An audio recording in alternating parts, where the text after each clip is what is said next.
Every C-suite executive you admire was once a first-time manager who had absolutely no idea what they were doing. They hired the wrong person, they mismanaged someone, and they probably handled one firing so badly that they still cringe to this day when thinking about it. In business schools, they give you great framework on leadership, but rarely really give you practical advice on how to manage people. Hello! I'm Minnie, an MIT Sloan alum, and I have managed teams across countries and industries. Today, I'm going to share with you 3 real-life lessons that helped me transition into a leadership role for the first time. And they are mindset, emotions, and value. Let's get into it. Mindset. What I mean by this is to let go. Here's the thing that nobody really tells you about when you're promoted into a leadership role. The skills that got you here are not going to be the skills that will make you good at your job from now on. In many companies, new managers are promoted from top performers on the team who have always hit their KPI or a star performer on the team and demonstrated some sort of leadership quality in the team. And all of a sudden, you're transitioning from this high-performing individual to someone who has a team now. And remember, your role changes fundamentally from managing the work to managing people.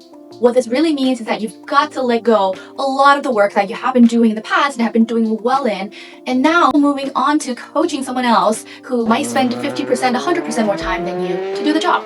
And this is genuinely hard because you're now constantly battling between efficiency and patience, aka between doing it yourself or letting someone else learn. So, when it comes to letting go, here are 2 lessons and frameworks that I learned in my leadership journey to help you manage it. Number 1, understanding coaching versus managing. The difference between coaching and managing is the space that you give your team in terms of proactive thinking and problem solving. Most first-time managers default to the mode of managing. You're setting up goals, giving instructions, setting tasks, making sure everything flows smoothly, having regular check-ins. All that works to keep everything afloat, but that doesn't develop the team and that does not scale. Let me give you an example of managing versus coaching. In a managing tone of voice, you will say, you need to escalate this, loop in finance, and send me an update. Versus in coaching, you would ask the question, what options and trade-offs do you see, and what would you recommend? And as you can see, coaching will take longer and it requires a massive amount of patience. But it builds ownership, signals trusts, and it really helps you build a team that doesn't require you to be there for every single decision in the long run. I will say the best managers and leaders out there I see actually use a mix of managing and coaching tactics depending on who's on the team and what stage of their careers they're in and what types of projects they're working on. Managing when speed matters and coaching when development does. And this is the perfect segue into the second framework that I want to share with you today, situational leadership. This is a framework that came up time and time again in my career, which was developed by Ken Blanchard. The high-level principle of this framework is don't treat everyone on the team the same. Instead, see everyone as a combination of skills instead of a whole. And then you can adapt and adjust your leadership style to tailor to each project that each person is working on and make them more effective overall. And how you do this is for every person and every project that they're going to take on or every task they're going to take on, you plot them onto this skill and will matrix. So let's start with the low skill and low will, which I call the drifters. This group can be challenging because of their lack of competence in the exact project, but also a little bit of attitude problem. So what you need is high direction, high motivation. You should give very specific instructions, check in regularly, but also share lots of empathy and encouragement. Yes, this is the closest to appropriate micromanaging, but paired with genuine encouragement. And then in the same low skill quadrant, instead you have someone who is much more motivational. And here I call them the enthusiastic beginners. This is the group where you need lots of guiding and coaching. They're very excited, but they can go down the wrong path real quick. Having good attitude is a great start, but be mindful that they can also sometimes be overly confident or fragile when things don't go the way they expect. So know their personality and make sure you use a coaching technique. And now let's move on to the high skill side. You have the group who falls within the high skill and low will quadrant, which I call the grumpy experts. This is the situation where you have longer tenure and more experienced team members working on something that they already know how to do, but don't feel particularly excited about it. That's why you need less managing and more understanding. They just need a good reason to care. And therefore, focus your regular check-ins on their satisfaction and development rather than their output. And finally, on the top quadrant is high skill, high will. And I would say every manager's dream, you'll have someone who knows how to do the work and are excited about it. These A-list achievers, stay out of their way. All you need to do is delegate and empower. And the fastest way to lose good people is to micromanage them. And with all that, I want to caveat one thing, which I think is a trap that many managers fall into. You don't map this quadrant based on every person holistically, but you need to look at this person and the project that you have in mind. So for example, even someone who is extremely junior in the company or on the team can be very good at a specific task that they're hired for. Maybe they're really technical, or maybe they're extremely good at cross-functional coordination. If the project that they're being assigned is actually something that they already know how to do, maybe for that project, they actually fall into the achiever quadrant, even though they are a beginner overall. And now let's talk through some real-life application. And yes, frameworks don't teach you how to do the job, but here's an example that will help you quickly digest them and apply them in your day-to-day. Let's say as a new manager, you now have a market sizing project for a new product that's in incubation, and your management want to understand how big the market is, what are the revenue opportunities, and what are some of the potential go-to-market channels that the team should be looking at. And here's how you would communicate and delegate this project to each of the type on this quadrant. For the drifters, I have a new project that I think could be a real career milestone for you. Let's meet Monday at 3 p.m. to walk through it together. Here's a past memo for context. I'll be with you every step of the way. Enthusiastic beginner. I have a new project on market sizing and think you'd be a great fit. Here's the scope and a reference memo. Have a think about how you would approach it and note down your questions. Let's meet Monday at 3 p.m. Grumpy experts. I have a new project and would love for you to lead it. I think this is a great opportunity for you to mentor the rest of the team, which I want to flag for your next promotion conversation. Have a look at the project scope. Let's meet bi-weekly to check in. Star achievers. I'd love for you to lead this new project. Here's the scope, and let's do a bi-weekly check-in. Now let's move on to the second lesson as a new manager. Don't take it personally. I learned this the hard way in my first people management role. Someone who was a junior peer to me on the team became my direct report as I was promoted to a people manager, and she resigned on the day that I became her manager.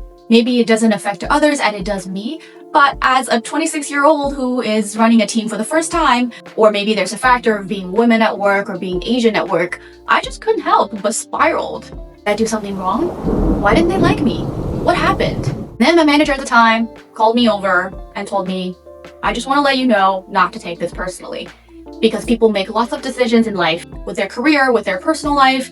You just don't have all the context and don't take it personally. It was really hard at the time, but over time it became an advice that's very apparent. And I've evolved essentially that advice into my own leadership mantra, which is I don't need to be liked by everyone, but I want to be respected. Here's a framework that unpacks the term don't take it personally. What we see of people at work are typically their behaviors, their reactions, and the way that they carry themselves.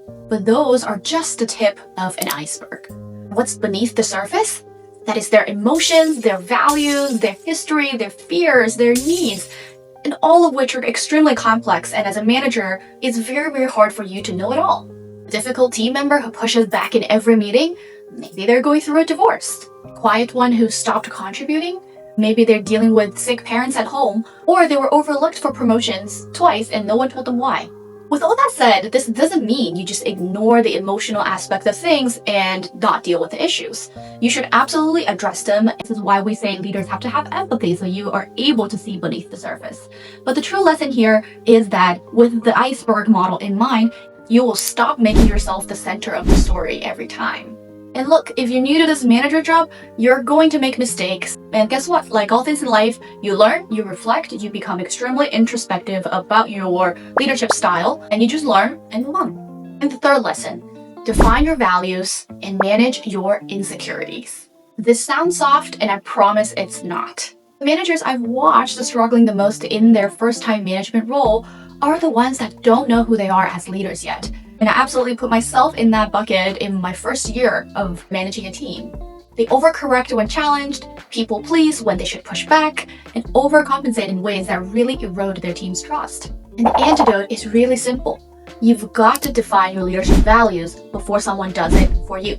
This is an exercise that I've done multiple times in my career, in my previous role at MIT Sloan, which I continue to reflect on as I move further in my leadership career. Here's how you do it. Fill in the blanks. I want to be known as blank, blank, and blank so that I can blank. The first three are your top 3 leadership qualities or principles, whatever you call it, but 3 things that are really, really close to your core value, both as a person and as a leader. And the last one is truly the impact that you want to make as a leader.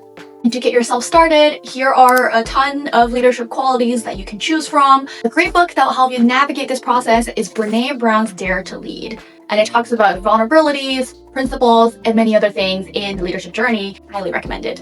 And again, we don't leave it at framework. Here is my leadership statement that I came up with when I was doing this exercise at MIT Sloan. Till now, 2 years after graduation, it still holds true in my leadership journey. I want to be known as authentic, courageous, and dependable so that I can create new possibilities for others to pursue their paths, both as individuals and in a team.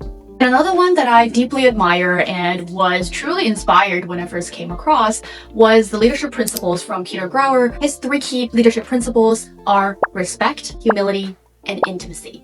And yes, you can use words that are not on that list, which actually is a lot more personal. In my interactions with Peter, I saw him showing up to every senior VP or junior analyst and everybody in the company just the same way. Consistent, genuine, present. You can see that he truly embodies those values and principles in his day-to-day.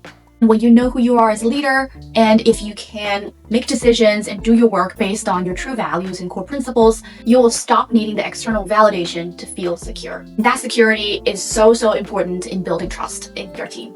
That's the 3 lessons that I want to share with you today, which are internal and introspective. Let go of being the star. It's now time for your team to shine. Don't take it personally. You're not always the center of the story. And define your leadership values before someone does it for you. Yes, you guessed it. There is a part 2 of this video. In part 2, I will dive deeper into the tactical tips that you can apply in your leadership journey, or the more external facing tactics. And that includes how to build and maintain great relationships outside of your team, how to think and communicate strategically, and the one thing that everyone gets wrong when it comes to hiring. Remember to subscribe so you don't miss it. Please do comment below. What is the hardest part about being a first-time manager? What are you most nervous about? And I'll see you next time. Bye.